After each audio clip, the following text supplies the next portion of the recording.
Okay, hi, hello, good morning, good evening. We're here at Toronto Pavilion. Manonood po kami ng concert ng Hotdog, you know. So, nakakatuwa kasi kahit papano nagkaroon sila ng time para mag-concert dito, which is ang ano ng mga music nila. Kumbaga, alam mo yan, very popular ang mga music nila. So, nakakatuwa dahil ang sarap yung, alam mo yun, yung feeling na nostalgic ka dahil nakalakihan mo yung music nila. So, this is my first time to watch the concert actually. Lagi ko lang silang naririnig sa mga radio. So nakakatuwa, andun yung memories nila na, alam mo yun, nakalakihan mo yung ganyang music.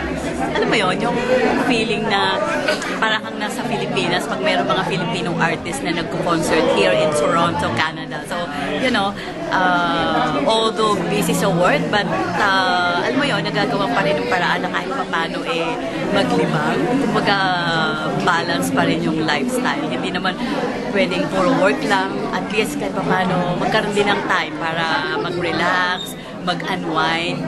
Tapos makita mo yung mga kababayan mo na matagal mo nang hindi nakikita. Tapos eventually, nandito ka sa event, makita mo, ano mo yun, yung mga kakilalang mga Pilipino na mga kaibigan at matagal mo nang hindi nakikita. So, nakakatuwa. So, ano mga paborito mong kanta ng Hotdog? Oh, yung Manila. Ganda nung Manila song. Okay. Yun. Yung First Love? Yes, First Love also. Maganda din siya. Oh, okay. Yeah.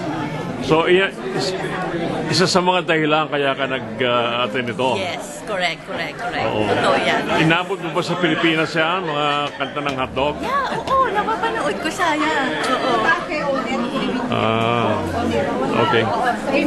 So, masaya ka at nandito ka ngayon? Of course. Dahil ano mo yun, ang daming Pilipino, ang daming, alam mo yun, mga kaibigan ko na dyan, kaibigan ko. So nakakatuwa. Ano, may pamilya ka pa dito? Kasama mo? Yes, nandito na yung mga anak ko. Okay. Meron akong 2 anak, so nakatira kami sa downtown. So, masaya. Ano na rin ako dito? 6 Ano, years. familiar ba sila sa hotdog? Yung mga anak mo?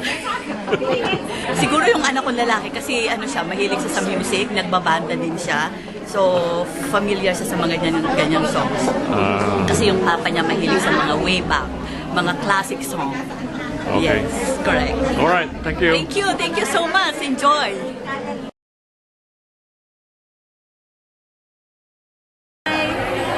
Si Jean Elamparo Pardo po ito at welcome to Hotdog Band, Montreal Band Memories, Musical Memories. Andito po ako ngayon para mag-celebrate. 1973 po ako nag-high school, kaya itong memories na ito ay talagang para sa akin. First love. Yun ang paborito kong ginawa ni Montreal Band. Kasi maraming pang iba. Lots of memories for that song. High school, oh my goodness, that's the best years of my life. So, anong paborito mo kanta dyan sa hotdog? First love. First Love? Yes. Bakit? Secret. Marami nanonood ng mga high school friends ko. So, yung sumikat yung hotdog, yung mga panahon mo, gano'n ba? Panahon ko, 70s. Oh, okay. So, okay lang na magpunta dito? Ha? Ibig sabihin, kaya ka nagpunta rito? Kaya ako nagpunta rito is to yung nostalgic sa akin para alalahanin ang mga nakaraan. Okay. Alright. Masasayang alaala. Lahat ba? Puro masaya? Walang kalungkutan? Siyempre, puro kalungkutan. Okay, thank you. Thank you.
Ilang beses ka ba naman uulitin sa'yo